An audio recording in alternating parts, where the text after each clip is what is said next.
we're going to clap. I'm going to go 1, 2, 3. We're going to clap. That's how we sync everything. Yeah. All right, so ready? 1, 2, 3. Dope. Okay, cool.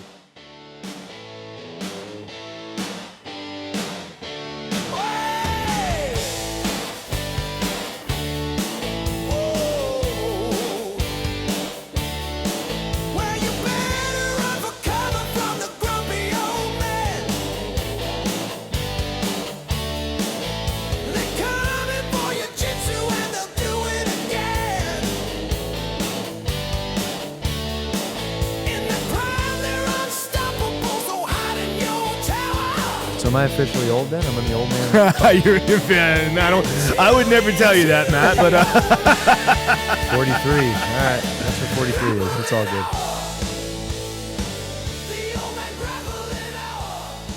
hello, everyone. Back again. Another installment of the Old Man Grappling Hour. It's been a long time.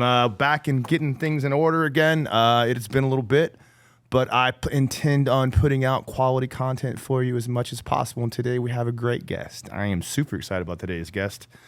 Someone that has been a good friend of mine. His children train with me, and we've actually developed a little bit of friendship together because I'm just a really cool person and people like me.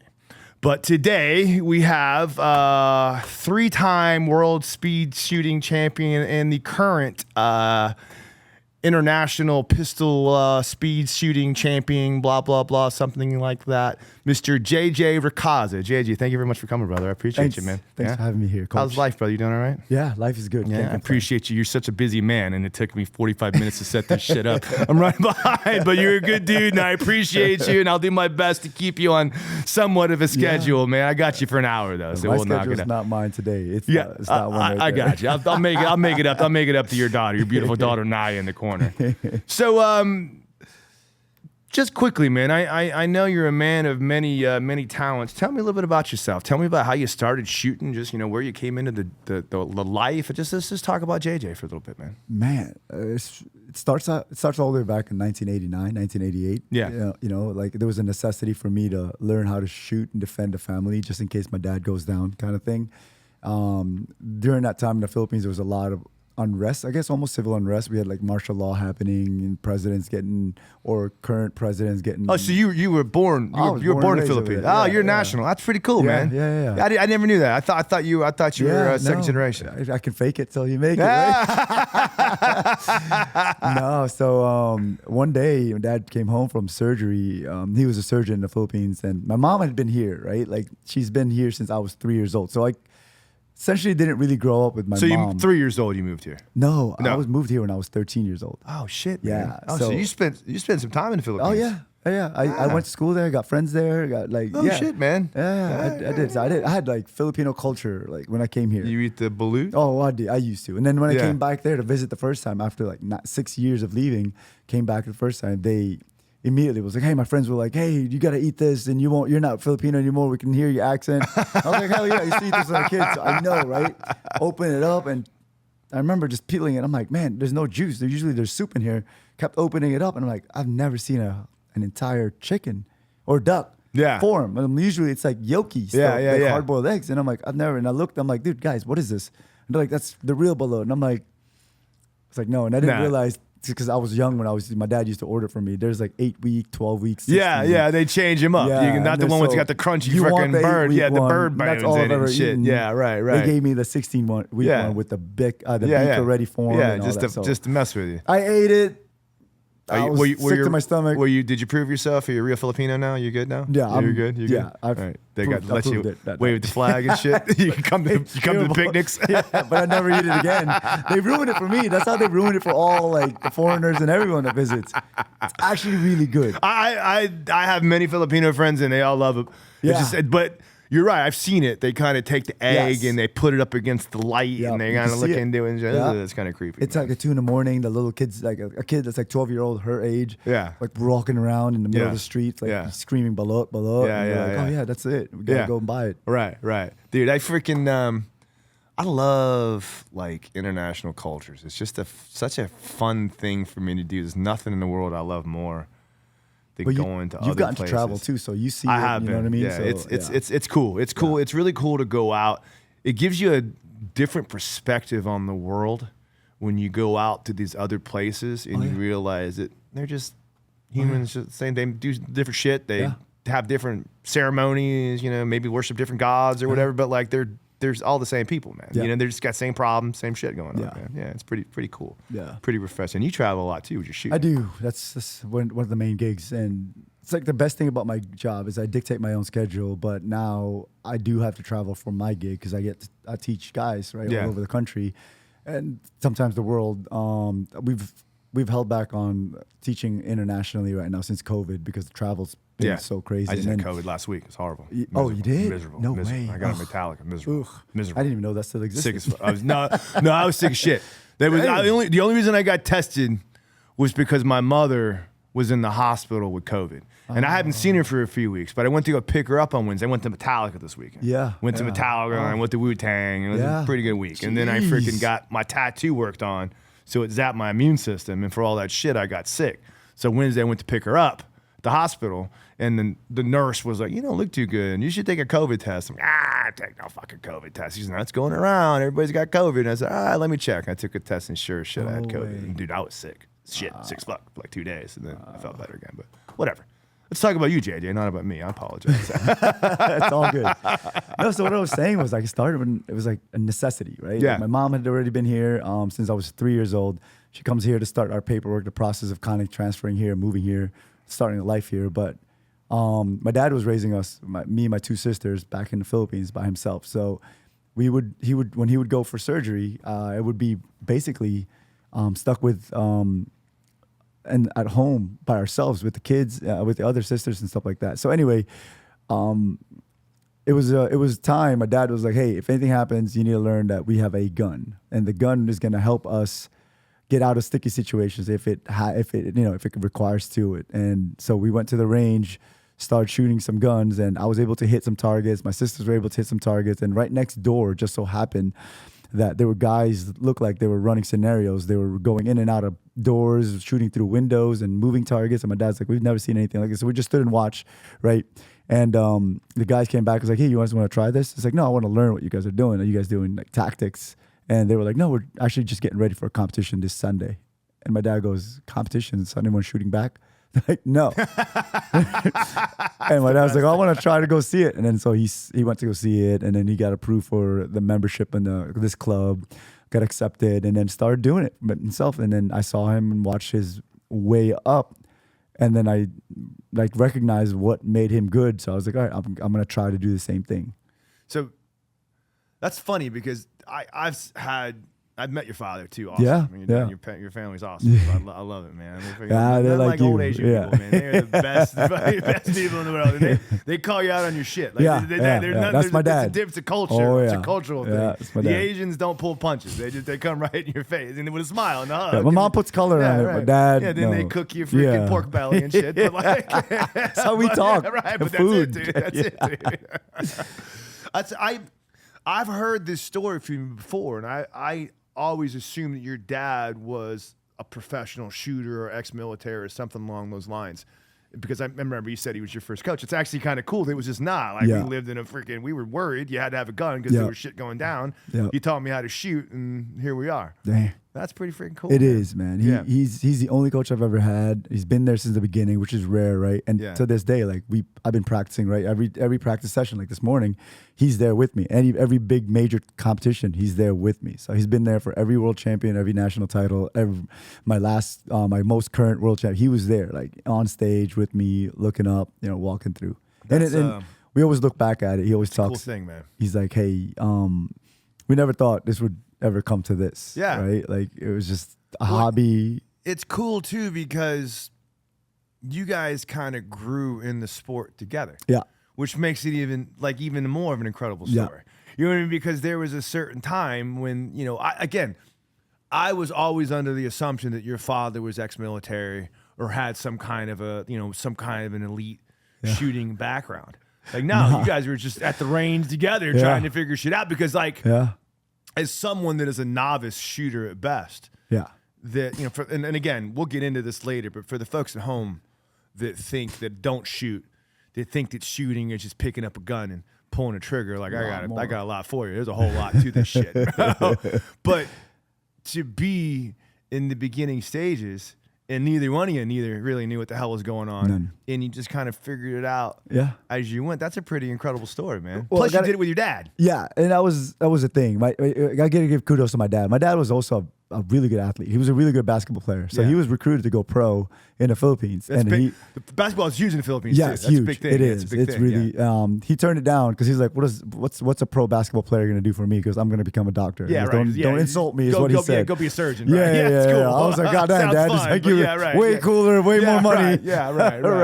But he ended up turning it down, and he went for doctorship. And yeah, like you said, we were both figuring it out. We had no idea what we were doing. There was no YouTube. There's no social media where you can look at someone's video and how it looked. Yeah. I had a 30-second clip of this guy named Rob Latham I watched him on VCR at that time. We would just replay the video, and I would see the way he drew the gun and how fast he shot and his structure, and I just kind of mimicked it. I'm a visual learner, so I kind of just watched the way he did, the way he gripped the gun, and he would shoot real fast. I'm like, well, they put him on TV or on a tape. He's got to be somebody. I had no idea who this guy is. This guy became like the legend, and he ended up, when I met him in the U.S., became somewhat of my mentor and like took me under his wing. Pretty cool. Like it's really cool. Like unreal to see where I started and then to like where I'm at now to like who I train and teach, and it's like now I make a living full time doing it. Yeah, it's pretty cool. Right? Like I run my own schedule, I have my own business. Like you yourself, right? Same thing with you. Cool. It's a like, cool thing. Like I in jiu-jitsu terms, for all you guys that are watching this for the jiu-jitsu, you're like, what the hell are we talking about shooting for? But we'll tie it in there.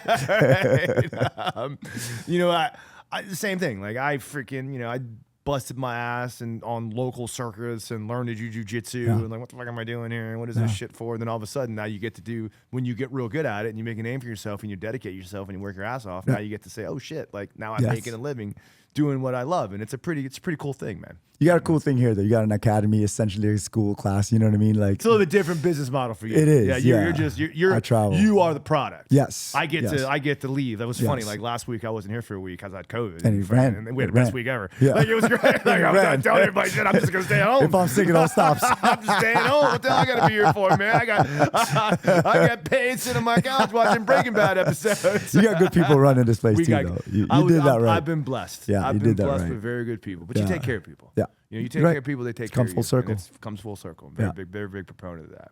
Beretta actually brought the idea up to me last year to fund my own academy, and it'll be Beretta funded, but like me running it, and it'll be under my name and stuff like that. Yeah. And so it's been thrown around my world, and there's a few other instructors that are kind of interested, like guys with high level background and stuff like that. Yeah. So we'll see how that goes. I don't know if I'm ready for that, right? Yeah. Like I'm so busy trying to develop myself. It's a freaking. I have noticed that since I opened my business, like my ability to be a competitor. Oh yeah. It's like there ain't time. That's why I had to cut back. That's I had to exactly the reason. cut back a whole lot. Running business is running a business. No matter no matter who's paying your bills, no matter who's doing what. Like you still got to be somebody to make sure you say the day-to-day works. Correct. But that's still pretty cool, man. It's cool. Beretta's pretty good sponsorship. They do good. They do well. They're crawling underneath our window. I think she's trying you to could use the have walked restroom. in front of the window. Nah, she's trying to use the right. restroom. No, but Beretta, the funny, crazy history about them is that they're the oldest single-owned company, bar none, across the world. The oldest. Wow. Yeah, not just in the gun industry, just like the oldest single ownership, family owned. That's company. impressive. 500 years next year. We're celebrating. That's why it's kind of a big never year. Went public, single ownership. Yeah, single, never been public, family owned. Yeah, that's impressive. Yeah, for 500 years. So they're celebrating the big 500 years next year. 500 years. 500. They have a receipt to show it too, like their first order with like barrels and stuff like that. It's that's unreal. Insane. Yeah, I mean that's historic. That's got to be that's a lot of history. I mean, there's probably wasn't a whole lot of gun manufacturers. That's going to be right in the beginning Maybe of a actual few. guns. I don't know. Yeah, I don't know. I mean, it was back when they had the, They didn't initially start out as guns. I don't think they were like metal fabricators or something like that. Maybe something of the sort. But I think their first receipt of order had like barrels that they created or something like that. Yeah, it's unreal. That's insane. Yeah, they've been through a couple of wars. Yeah, I didn't realize either that Italy is kind of like the preeminent gun manufacturing country in the world. It's kind of interesting. So I was surprised by Just that don't think too. about it. No, It is Italians being, a gun manufacturer. I went to go visit that factory, and I heard there was a lot of other gun manufacturers there, and I was like, why is this town so hot for that? And apparently something to do with water, and the way the rock mixes or something like that. Whatever it is, something to do with water and the soil creates really good metal. Yeah. Yeah, over it's there. Good for guns. Where rifles. Is that northern Italy or southern Italy? I'm not quite sure whether north, south, or west, but it's Brescia, Italy. It's like just right off of Milan, like 3 hours. Yeah, northern, probably on the not the Dolomite side, the other side, the French mountain side. It's beautiful over there for sure. It's gonna make me crazy thinking about the Alps. Okay, the Alps. Yeah, that's different. The Dolomites on the Tuscany side. Okay. I don't know why I know this shit. Damn. So I don't know why I know this Yeah, shit. I love Italy. A man Even of though knowledge. I didn't speaking of Italy, I didn't invite I know. I know. We almost made it. We almost made it. We almost made it.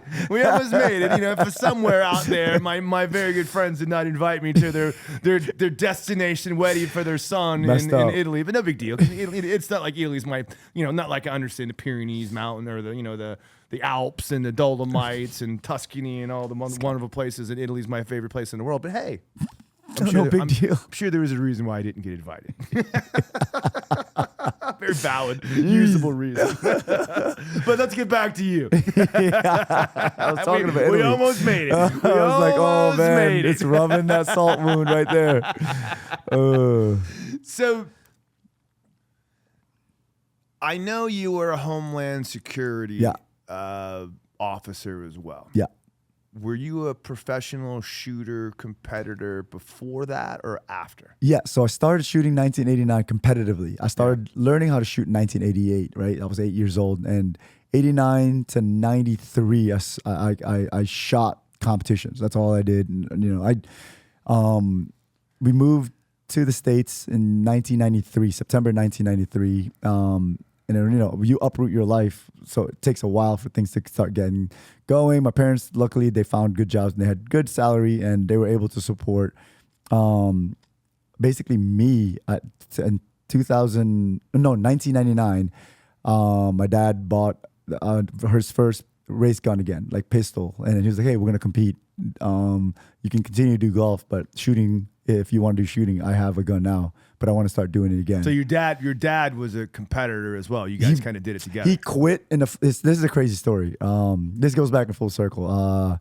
And I'll go back back to like 1991, 92, and then I'll fast forward to like 2006. 14, 15? 13? I was 12 years old, 13 years old. Yeah. So I was doing really good in pistol. I was like one of the kids that would compete against adults and did well. There wasn't many kids that did it at that time. Yeah. I did have a good circle of friends that did it. So probably around wasn't my age. very big at all. No. It was small. Very small. Yeah, we used cardboards, targets, and stuff like that. Shooting has exploded lately, over the last like 5-6 years. And especially it's gotten even more prominent now due to one, social media, but really a lot of it is because law enforcement, military are realizing how much value there is to performance shooting. Yeah. They used to call it competition shooting, but they realize a lot of instructors now teach performance handgun shooting for that specific reason. We'll get to it later, but I know you instruct some of the highest level shooters in the world. Yeah. Exactly. Yeah. So anyway, my dad had to quit shooting competitively because we couldn't both afford it in the Philippines. Yeah.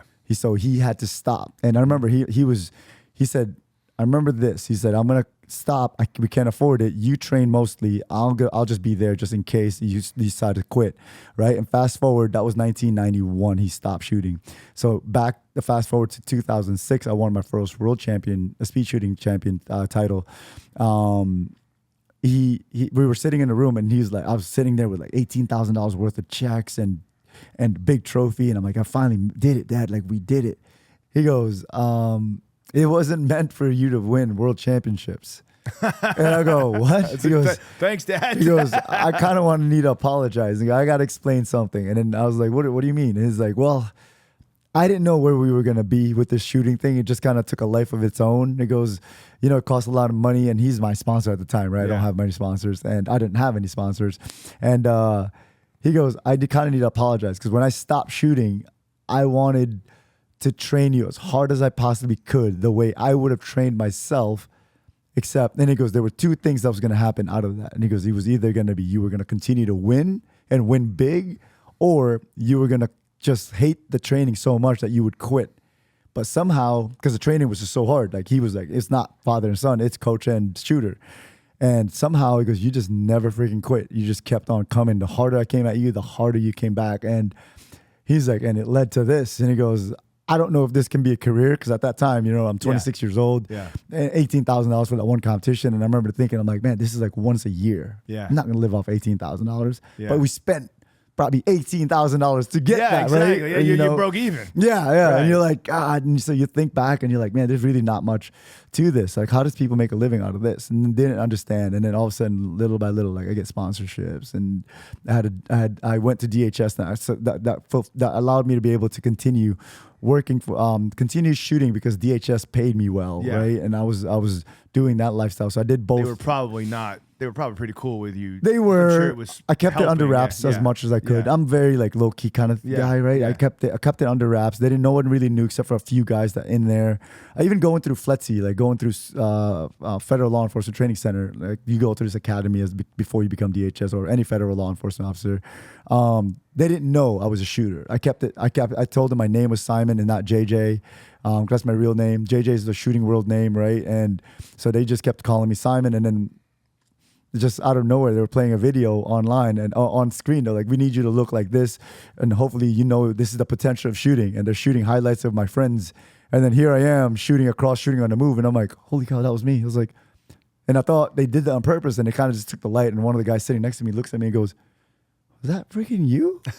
And I was like, no. And I just, you know, one of those things, it kind of just, and then it trickled away. Like next thing you know, rumors, this guy, and then I came out in a magazine because I just won that year, World Championship. And then the instructors got a hold of me and was like, dude, we'd love to offer you like a firearms training. I was like, nah, please keep this under wraps. Yeah. Went back to my office, didn't say anything. And then they didn't realize that the guys, some of the supervisors, I had trained them in 2001 to 2003, because that's all I did was contracting in the beginning of my career.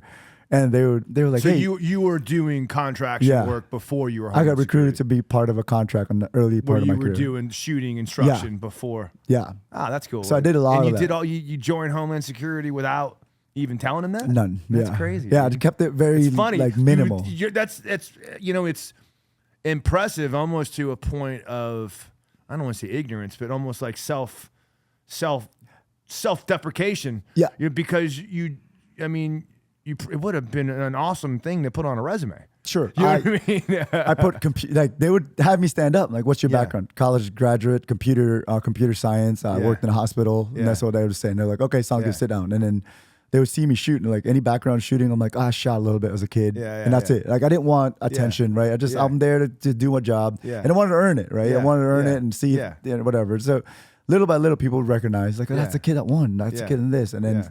Really cool. Like 3 years into the job, finally someone pulled me up because I broke another world record. I won another. I broke a few world records that one year, 2009. Won another world championship, and then one of the instructors was like, "Hey, dude," he goes, "Is this you?" And I'm like, "Yeah." I goes, "Why is TSA writing an article about me? I'm supposed to be like undercover and stuff like that." And I'm like, "Dude, they're blasting me out there. They blurred my face, but they got everything else, right?" Yeah. You can Google the same photo online. I'm like, "That's me. There's no blurred." I'm like, "God." But anyway, there's like, "Dude, we'd love for you to be part of the firearms staff." And I'm like, "Sure." This is 3 years in the job. I'm like, I kind of know the job now. And then, sure enough, once they brought me in, I was a young guy. They were like, "What's this young kid doing here as an instructor?" And then people were like, "Dude, don't mess with him. He knows what he's doing." He knows his shit. And then eventually it just trickled down. It's crazy. What were some of your experiences in the field, Homeland Security?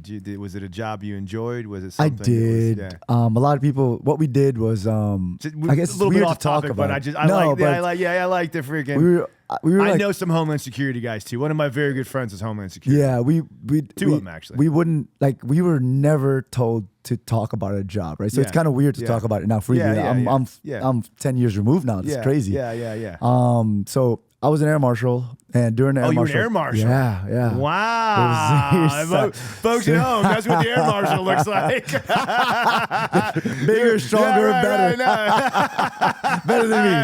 I'm a has-been. It's the Asian dude in the back fucking eating eggs. I was 196, 20 pounds heavier. I was big. Oh. You ever get any shit? Yeah, oh yeah. Oh yeah. I was one of the few that, in the early part. I don't know how it is now, but I was one of the very first people to put on like a full-on arrest and fight on the plane and stuff like that. So I'm just, and again, tell me what you feel comfortable talking about, but on your best estimate, what is the actual percentage of you having to identify yourself as an air marshal on a flight based upon the totality of all your flights? I would tell you less than 1%. Really? Yeah. Yeah. You're there just because. Just in case. Does every flight have an air marshal? I would like to say yes. Okay, I understand. For all the bad people out there, yes. Understood. but the vagary of it is also, you know what I mean? Yeah, Maybe not, but do you really? I mean, this guy was a fucking air marshal. Yeah. You know what I mean? Like, pulled it off for a while. Pulled it off, No one ever knew. Nobody ever knew. No one ever man. knew. Yeah, that's pretty cool. It's crazy. Man.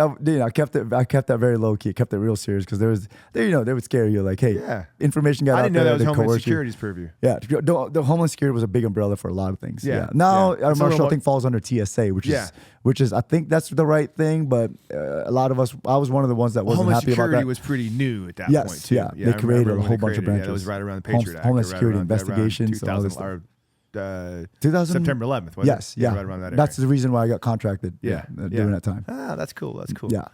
All right, man. So moving right along. I mean, I have had a few other people that are veterans of reality television shows. And it's always a fun conversation to have them because there's what you see on the show and the reality of how shit goes down. You were famously on Top Shot. I wouldn't say famous, but I was on Top Shot. So I will tell you that anytime I mention your name amongst shooters, they immediately defer to, I remember him from Top Shot. Like Mike O'Dowd, the first thing you said, oh yeah, he was on Top Shot. You know what I mean? Like that was the immediate. I kind of remember when that show came on. I might have even watched an episode or two, but it was just late at night on whatever Bravo, whatever channel, A&E, just flipping through the channel. Oh, I'll watch this for a little bit. But tell us a little bit about some of your remembrances and your experiences on the show. I had a great time. You know, it's even crazier.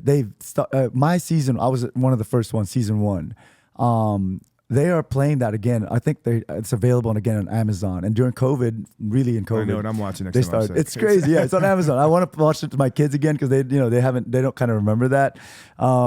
It's cool to see that people recognize me when I'm walking through airports sometimes. Like, hey, dude, you're the guy at Top Shot, and I cheered for you, and so on and so forth. But I had a great time at Top Shot. I was still part of the HS at the time, so I was very low key. And remember, I wasn't representing the government because I wasn't allowed to represent the Department of Homeland Security at the time. I had to take my own leave and stuff like that. But I knew my eyes were on me. If I said anything, do anything bad on TV, it would come back and bite me in my career. You had to maintain yourself. Yeah, my career was DHS. That was what I thought was my career. This was just some shit you were doing because why the hell not? Because I thought it was a challenge, and at that time, it was a really tough decision because I was already an established shooter. Like I knew. In the industry, I was like, I can win nationals if not if I wanted to, but if I trained a little harder, whatever the reasons were, right? I knew I was like, I'm known in the industry as a shooter. I've already proved myself as a speed shooter, this and that, and then now I'm gonna go to a random gun show, pistol challenge, and I'm gonna lose to Joe Blow. Yeah. Nobody here because it's gonna be a mystery gun that I'm not familiar with. Yeah. Right. And then it's gonna look bad on my career. And there was a lot of talks like that. And I was like, you know what? Screw it. I was like, I could care less. And I remember that. I was like, I could care less if I lose to Joe Blow. And this was also a little bit new. Oh, at the time, in the reality television, 100%. This was like really groundbreaking, almost cutting edge for sure. Almost cutting edge. Like there wasn't like the Ultimate Fighter and maybe a few other ones. It's very similar to that, literally. Particularly in this genre of a specified in the field, gun industry, or fighting biggest field, show ever, competition type stuff. Yeah, that's pretty cool. And literally, it was one of those things. I'm like, you know what? They gave $100,000, but at the time I was like, "What's $100,000 going to do? It's not going to change my life." Yeah. But if I do lose badly, it could ruin my career for the rest of my sponsors and all that stuff. And I wasn't really a sponsorship, but I knew it was going to happen someday. And I was like, you know what? I took a chance. I was like, if it doesn't matter how I win, but if I don't take any chances in life, it's just a boring ass life. What was the hardest challenge that they caught you, like when you're like, what in the hell? Knife. It was the craziest thing in the world. Dude, one of the episodes. Because that actually made you use a knife. Yeah, they made us throw knives. Yeah. Like if you fuck this up, you go home. Yeah, that and like the longbow archery. That's like, crazy. Because I remember during the interview, the producer Craig Piligian, he's the same producer for UFC. Yeah. Craig Piligian, Piligian, I don't know his name, but he was there in an interview, and I walked up to her. He goes, "Hey, you're a badass shooter, right?" He goes, we did some challenges, and he's like, "Look, you scored really well on." He goes, "But can you do it in a show? And I was like, well, I don't know if I can do it in a show, but he's like, well, he goes, that's why we're going to hire you. Is you're the shooter. We're going to hire you and bring you on. And I said, well, if you put you put anything on my hands, it's got sights on it and it's got a bullet. I was like, I'll put it dead center in the middle. He goes, how about a bow and arrow? I said, I've never shot a bow and arrow. He goes, well, I thought you were up for a challenge. And I was like this, put that shit on my hands and I'll put it in I'll put it in bullseye, right? Yeah. And I said it just to freaking, because I was getting pissed, right? I was like, this guy. I was like, screw it. I was like, put magic, whatever. So I leave and I get casted, right? 3 episodes in, like I was blue team, red team. Blue team was winning. We were crushing everyone. On the 3rd episode, happens to be this bow and arrow. Yeah. And then Craig Piligian looks at me and he goes, now's the time to see if we can write that check, buddy. And I look at him, I'm like, what? And he goes, remember in the episode, remember in the interview, you said you put it in the bullseye. See what you can do with this. And it's a 7,500 yard bullseye longbow, no aiming, it's all instincts, right? And it comes down to me. Like, believe it or not. You were the one. Like, you were the freaking... The team, back and forth. Red team takes the lead. Yeah. I'm the second to the last guy to come up. And now it comes down basically to me to see if I can save it for the blue team. Yeah. And I go up there and throw like 5 arrows. And one of them just lands right in the bullseye, 6 inches closer than the other guy.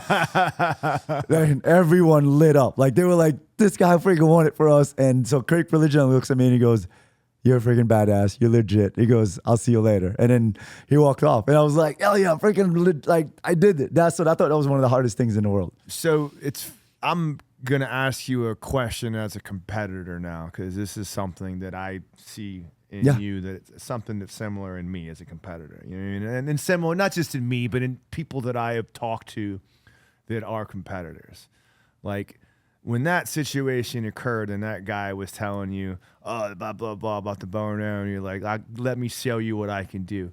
Like, is that something that is like a part of what drives you? That little bit of like, tell me I can't do anything, something, and I'm going to go out there and show you how it's done. Like, in my opinion, I think there's a lot of people in the world that are high-level competitors that not only were doubted, do that because they feel like they have to. They do it because it's like they love it. They want to be that guy. They want to be on that stage. Yeah. So I don't know, right, if being doubted is something that fuels me, but it's definitely like it raises some sort of, it changes the emotions inside. It changes into nerves, and then that nerves and changes into some sort of like, it's the weirdest feeling in the world. I can feel it. Even right now, that's why I'm still shooting competitions to this day, because it's still addiction, right? It's like the nerves turns into like this fuel. And then like I can feel the change. And I know, I'm like, all right, this is it. So when I get in that mode, it's like, it's no longer I'm nervous. Essentially, it becomes like, what do I need to do to succeed? Customato used to tell Tyson, you turn your fear into fire. Oh, no. That was, it was a whole one of his things. Cool. He famously said that. I never come up with any like cool lines. I mean, it's Customato. The guy in his school is Customato. He was pretty cool. But yeah, I mean, I think back about that too. And I think that this is something that a lot of people that are, normies or whatever. And I don't like to say that there's some people that are this or some people that, but there are some people that are born for this shit. There's some people that are born for the mentally, for sure. 100%. But I think the big misconception about high-level people or high-level competitors or high-level successful people is that other people feel like they don't get scared or they don't have doubts or they don't have fears. It's like, nah. Like every time I've competed, and believe me, I've done some cool things, never on your level. Yeah, it's the same level, Kev. I've done some cool things. Yes. You know what I mean? I've done some cool shit on some pretty big stages. You know what I mean? Like, but I can honestly tell you that every single time I've ever been on a competition mat, it's like my body, everything in my entire being is telling me you should not do this. Oh, sure. I will get physically ill. Even crazier because you're about to get hurt. No one shoots at me. No one. I will not get hurt. That's another thing. Yeah, I it's got a just man trying to kill me and your own stuff, right? Yeah. Like yours is different. But there's still the fear of failure. Sure. Just like, oh shit, they're gonna fire me. I'm gonna lose my sponsorships. This is all. And the higher you get, the more that anxiety, because now the more the umbrella. Everyone's looking at you. Everybody's looking at you. When you can be here and sneak up, it's so easy. Dude, I got 350 people that pay me money to come train here. I go lose a competition. Maybe they say, Coach Kevin's an asshole. Who's this guy? I ain't coming back here no more. Again, probably whether right or wrong. Yeah, exactly. But it's It's how you feel. It's how we feel. wired. 100%. It's how you feel. You carry it on I'm your with you, shoulders, man. yeah. And I guess the lesson is that like, you know, don't think that like there are people that are like outliers Invisible? that don't feel fear. I mean, No. everybody. There's some, Yeah. but they're also like, exactly. They have no no fear means no compassion No, either, and that's zero. a scary person. Yeah, both that's a sides. weird. That's a very That's odd the people person. you want to stay away from. Yeah, people, yeah, right. There's just frightening people. They're called sociopaths, right? Yes. Right. But yeah. That's cool, man. Any cool stories about producers like talking shit, trying to get things going in the house? Because I know they do that shit. Because I've had friends that were on shows that are like, yeah, the producer's like, hey, man, Billy, why don't you go over there? He stole your shit, man. Why don't you go over there and get your shit back? So the producers, they know what they're doing. They gotta make it in. They gotta make a show. Yeah, because we were told we were quarantined in a house. No cell phones, no TVs, no books.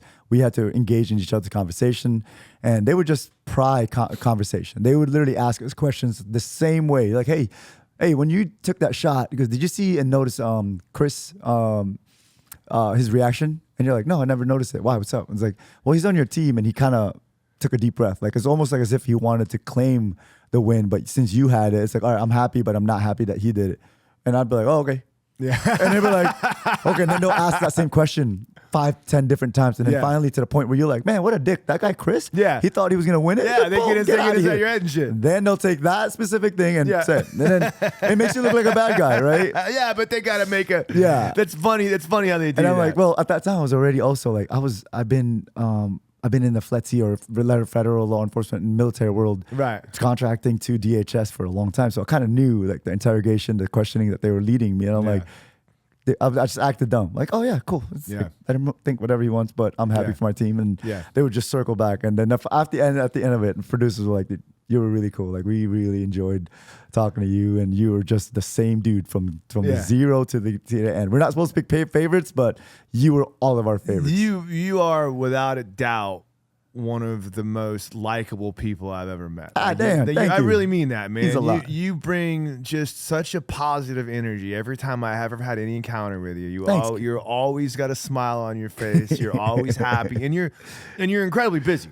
Yeah. Like I've never seen anyone blessed to be runs as much around as you do, and like you handle it so well. You take care of your family. Like it's impressive, man. There's a good old lady behind me. Yeah, and you have a wonderful wife. The show. You do have a wonderful wife. I get to do what I do because of her. Yeah. And wasn't for her, there would be no me. And it probably takes a woman like that to keep your ass in line. She's a good woman. Tell you the I truth, love her Kev, to death. my dad and I talk about it all the time. We come from the Philippines. We have very humble beginnings, right? Like, we look now. We're like, how did this happen? It's pretty cool, man. Right? And then you just like, life is too short, too good. And I have two amazing kids, right? Which I'm like looking forward to hanging out with them and stuff like that. But like, they life is too good. So it's like, I can't not, like, even if the day's bad, like even when I've had some really bad leading up to this next week's nationals, I've had a little like almost terrible the last couple of months of shooting. Like, it's just been not connecting. My brain's not working right physically. It's denying me. Change a few things, still not working. Now I'm getting desperate. It's still not working. And then all of a sudden, I'm like, anything like that, it's like I come home like, man, I'm still here. I have a life that's amazing. Good kids, good wife, in a neighborhood that I never thought possible I could be living in, right? It's like, and then all of a sudden, like, I can't be disappointed. I can't. Then if I do, I'll go take it out in the gym or whatever. And then, but not I just can't. Life's too short. It's funny too, man. Like, I have from someone that has had some negativity in the past and struggles and things like that. Like, it's funny when you get to a point in life when you start to realize that all of that is just wasted energy. Sure. Like, you put effort into misery, you get what you deserve. Yeah. You know what I mean? And you have to. Yeah. You literally, you have to think about things. You have to take the time, and you can make a choice. Sure. And it's a choice. And I don't want. I know there's people that suffer because I don't want to be that guy that say everything's a choice, because there is some people that have some serious issues. I was going to say the same thing. Life is difficult for them. But at the end of the day, there is a point when you can decide to be, like, I'm going to look for the betterment in things. Yeah. Or not. And a perfect example that we talk about traveling. Like, I mean, I've been to a lot of places around the world, poverty, you know what I mean? And you look at these people, and there's people that are in poverty. Yeah. Like, and Americans, like, we have Sure. poverty, but it's another level of poverty So when you go to a different. place like In third world Cambodia or some of country, the Philippines. spots in freaking, the Philippines. Yeah. I've been to some horrible places Yeah. in Argentina and shit like that, and you see real poverty. Yeah. And what you notice is that, I mean, you got some woman that's got 5 kids, 2 of them died. Yeah. You know what I mean? Of some treatable disease that she couldn't do anything about. She but could've. at the end of the day, Yeah. like, she's smiling, singing a song because She still got 3 she's instead still, of happiness is Yeah. something that isn't quantifiable. Yeah. You just have Really to hard. find a reason to be Really happy. hard. It's, You know what I mean? as much as I'd like to just say, like you said, it's a choice. It's sometimes it's that simple, but ultimately, man, it's so much more going on in there, and it's internal, right? Yeah. Like you got to find something to latch on to make something change, Yeah, man. right? And it's a trickle effect. You do one thing and then good, or you do good to somebody else. I got a cool story for that. This one guy I was traveling with, and he's not well off, but he does well, right? Yeah. Like he's comfortable, and he's like, "Hey, can I have hot oil?" We were ordering Chinese. Can I have hot oil? He already paid, right? Like whatever, $15 for this meal, and the guy was like 75 cents, Yeah. or $1 or something. And I remember the guy had attitude. He's like, "Okay." He goes, "Can I pay credit card? I don't have cash." He goes, "Yeah." And gave him attitude, rung him. And he rang him, and then he goes, "Hey, it's gonna ask you same questions as before. Turn around, that whole question, ask question, 10%, 15%, 80%. Right. My buddy put custom in there, and out of $1, whatever charge it was, he puts $10 or $12 tip. Yeah. And the guy looks up and goes, "Oh my God, you didn't have to do that, but thank you." It changed that guy's thing. Right. And then I looked at him, I go, "Dude, did you mess up?" And he's like, "Nah." He goes, I decided to be the control of what everything happens around me. And he goes, "I knew he was having a bad day and was taking it on me, and maybe he was trying to make a point that I should have ordered it correctly." And he goes, "I gave him $10 tip." He goes, "Whether that was going to do right or wrong," he goes, "I was just hoping that he would see that you're not going to ruin my day. I'm gonna continue to bless other people. I'm blessed enough to do this." And I was like, man, that's such a cool freaking little thing. And even more than that, like, I have learned a lot in life that it doesn't take a whole lot Sure. to do. It takes a little bit to do a whole lot of good. Yes. You know what I mean? And all you have to do is look for it. Yeah. And if you are looking for an opportunity Yeah. to make someone's day and it costs you $10, $10. yeah, fuck $10. You know what I mean? Whatever. Was it ridiculous? Sure. Yeah. But you know what? Yeah. Probably didn't break him. Yeah, You know what I no. mean? And he's probably not going to do it every Yeah, time he he's orders not- a 75-cent hot Exactly, oil. You know what I mean? But exactly. like, Yeah. that $10 Yeah. might have meant the world to this dude. That dude- And turned himself away. Crazy enough, when we sat down, that dude came around, was like, "Hey, dude," because the chef just made this new meal. He goes, "I want to just give you a little gift from the side. Kudos, whatever, on the restaurant and stuff Yeah. like that. Try this out." He goes, "By the way," he goes, "whatever, next time you come, look for me and all that." I'm like, "We're not here long. We're Yeah. here for 2 days." Yeah. But that changed the whole dynamic. Change the whole dynamic. All the entire place. Change the whole dynamic. And I man. looked at him like, man, that's a lesson I just learned. I was like, that's super cool. I love this story, and we won't get on because it's not about me. But I raised 10 grand one time for cancer. Yeah. I worked at this high-end restaurant, and I was having a party for I was gonna have really long hair. Yeah. And I was gonna cut my hair and just donate it. And then I had conversations with some people. I was like, dude, why don't we throw a party? I got people here. We'll fucking see. I'll cut little pieces off, or I'll let Yeah. people cut it off, and I'll sell it to them. And then it turned into like, dude, we could get some people to donate shit in silent auction. Oh, let's talk to this cancer institute, children's cancer. Long story short, before you know it, I had liquor reps donate liquor. I had my buddy's band playing. We had food, the whole freaking thing. We raised 10 grand for cancer just because at a 25 years, as a 25, 26-year-old kid, I decided to make a difference. Sure. You know what I mean? And it's little things like that Made a that difference. wasn't that big of a deal. You just have to care. Yes. And I think An that effort, that's something, small effort. something in the world that's maybe missing sometimes. You know what I mean? We just got to care. A little compassion. Yeah. Just think about people. Yeah. Anyway. Coming from a guy that's a killer. You know what I mean? Like that's what I love about it. Like you're such a freaking deadly dude and Well, you just play it off like whatever. Well, but not like you. so cool. Not like you. Well, you're pretty deadly too, motherfucker. If there never was been a applied. gun in this room, it'd be a different fucking story. I'm sure you got one on you somewhere. So these guns are I'm taking a gamble I can get to you before you pull that motherfucker out. hilarious. But much like you, I've known what it's like to suffer. Yeah. And when you know what it's like to suffer, you know what it's like when someone goes out of their way to give you a little something. So I do Yes. my best now that I'm doing a little bit better in life to make that Just a happen little- as much as I yeah, can. a little extra You effort. look for it. If you look for it, it can do it. I agree. All right, we're getting short on time. I got another 5 minutes with you, so I'm gonna get you out of here. I know you gotta get going. You doing all right on time? You Yeah, still on time? yeah, All right, yeah. cool. We're Okay, having sure, I'll hear you'll from Naya. Yeah, You'll hear from Naya. She'll walk by the window this time and bang on it. So I wanted to talk a little bit about. I know you do a lot with special forces guys. You go out, do some training with some super elite individuals. Tell me a little bit about what your experience is like dealing with guys on that level. Biggest thing that stands out to me is that you can show them the most badass, sexiest technique and amazing demo. And it's almost like they're like dead inside and they just look at you and go, good, now show us how to do that. Right? It's like they just move on to the process. And it's the coolest thing in the world. And at the same time, nerve-wracking because I do some things in shooting and people always like, gosh, dang, they react. I'm very emotional as well. So I'm always excitable. I'm loud. And these guys will stand there and just go, okay, cool. What's the process?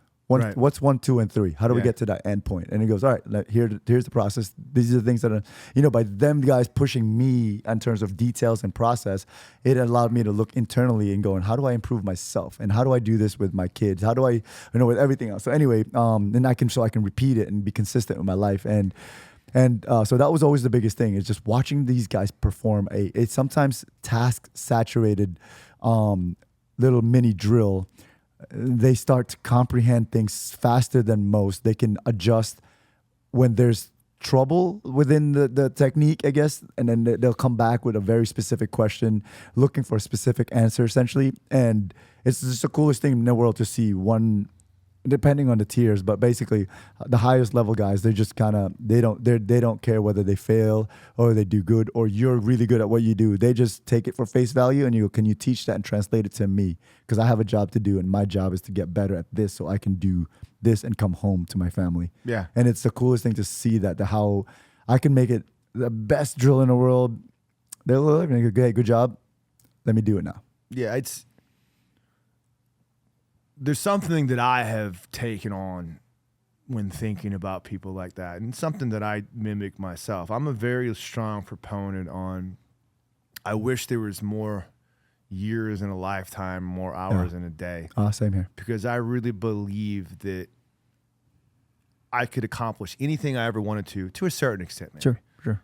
If I had the time, desire, passion, wherewithal to do it. Yeah. And it's guys like that exemplify that. You know what I mean? And the thing of it is if I look at you and I say, JJ is a world-class shooter, like he can do it, why the fuck can't I do it? You know what I mean? Yeah. The reason why you can do it is because you dedicated your entire life to being a world-class shooter. Yeah. It's just like I dedicated my entire life to be, a world-class jiu-jitsu Yeah. practitioner. You know what I mean? Like now I'm dedicating myself to the social media, dedicating myself to the business, dedicating myself to the podcast, all these other things that I do because I know other people that do it. Yeah. And a lot of times I look at people and I'm like, that guy's an idiot. yeah. And I don't mean it that way. No, for but sure. I mean like that guy ain't the brightest person in the world. Yeah. But like he's doing it, and the reason why is because he's putting in the time work. and effort. He's Yep. putting in the effort. And these Yes. guys, like, there's almost, just like you said, there's almost like not necessarily a deadness. They don't get caught up in the frills. They immediately say, that's amazing. I want to do that. Yeah. Show me how to do Yes. that, and I'm going to do it until I can do Yes. it. Not, just because I Literally. want to, but because I need to. Literally what you said. It's like they'll run it 1,000 times and then they'll come back to me and goes, your fastest time was, your first run was 671. Yeah. We just ran it in 656. Yeah. Can you beat that? Yeah. And I'd go, oh my, I don't know, I can try. Yeah. And then it's like, I'll go try, right? And then let's say I scored like a 590. Yeah. And they'll go, how the hell did you just take off another half second to the run that we just ran 1,000 times? Yeah. Okay, I talk about small nuances. This is what we're looking for. Give me an opportunity to work Yeah. at it again. But really, they're like the best students you can ever teach. They're very, almost like they're very judgmental, but I think that's their culture. Yeah. They're constantly being judged and tested Yeah. while they're walking around in that compound. Well, right? they probably have so many people that throw so much shit at them. Correct. It's just like correct. you, when every asshole comes up to you about something with Yeah, shooting, yeah. and it's like, okay, I'm really good at shooting, and I'm let like, me okay, see, let me see, sounds good. or check this gun out, it's Yeah, amazing. It's yeah. like, okay, let me see your, Right. let me see your piece of shit gun, and fucking, I'll tell you, I'll tell you, Yes. you know. But there's probably a great deal of pride that they even allow you Oh yeah. into those circles. I like you can relate to this. Yeah. Because of jujitsu, you can probably say yes to this answer, to this statement. You've walked through doors you never thought existed. Unquestionably. I've done that over and over, and I'm Yeah. like, I didn't. Why am I never, here? Never For thought shooting. it would. I mean, For shooting. when we had dinner with a couple Yes, generals yeah. and freaking Talk who about the hell knows else was at private the jets. table. You know what I mean? Right? You know what I mean? Like, you know what I mean? Yeah. Like, we've had dinner with some big. I felt safe on that Yeah, table. exactly. I felt safe. But when I'm driving home, I'm thinking to myself, this is like, I can't believe that Yeah. I'm just sitting at a table with two generals and Yes. freaking, Jason Bourne and shit. Yes. You know what I mean? The Like, real ones. Yeah, exactly. Yes, Not the yes. one on TV, the real fucking guy. Yes, You know what I mean? It's a pretty. When you think about that and you think about, we go back, you're Yes. just some kid from the Philippines. I'm Correct. just some dude fucking worked at a bar learning how to do jujitsu. And like me and you are sitting at the fucking table eating fucking steaks and listening to stories that we're probably not supposed to hear and shit. You know what I mean? Because these guys are fucking allowing us to come into their Correct. community, man. Those And are one of those doors. It's pretty fucking cool, Yeah. man. It's a cool feeling Agreed. that opens because Yes. of the beautiful power of passion. Yeah. You know what I mean? That's all it and, was. And it's when you Dream. think about passion in that context, you think about a lot of these special forces guys, and it's like I'm a firm believer in the true driver of everything is passion, and passion can be described in one word, and that's why. The reason why you do something. The reason why you get out of bed. Yeah. I get out of bed every day because I truly believe in my heart of hearts I'm on this planet to make the world a better place through the wonderful power of jiu-jitsu, kids, families, adults, whatever, podcasts, all of these things I do because I really want to spread my message out, and I feel like I have a message to do that. Yeah. And maybe in the beginning it wasn't quite that when I was competing, the why was whatever, some angry person inside of me that I was trying to quell, but I realized that the real reason was because I cared. Through time. You know what I mean? Yeah. And like when you talk about these special forces guys, like their why Yeah. is because they want to keep us safe. Yeah. Like they want to protect the Bigger world. purpose. They have a bigger purpose. Yeah. Right. Exactly. Yeah. I think that noise means that your camera went out. So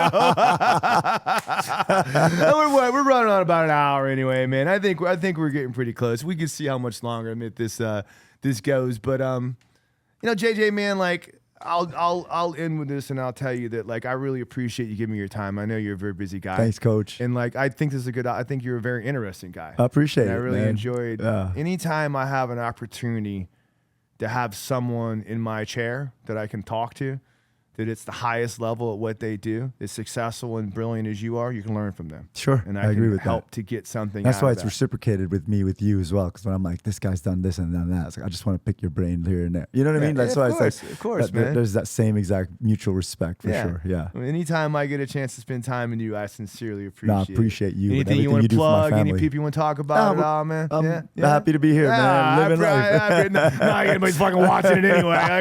My mom and like the few other people that watch this goddamn show, but like, maybe my mom will It's a tell good some people. podcast, so we'll share it for sure. I'm messing with you, brother. But I mean, that being said, I'll pitch my sponsors real quick. I got Laheel Biogenics. If you're interested in some stem cells, I'm actually getting stem cells. They're gonna get me a bag. Next week. I'm excited about it. I'm gonna give it a shot, see how it goes. That man. I'm age, super I might fucking need excited. Yeah, man. Laheel Biogenics, man. They're amazing product. Local here in the Central Florida area. You can fly in. They have good stem cells, peptides, anything you need for revitalization of an old man, old woman. They'll take care of you. Also, Rewire,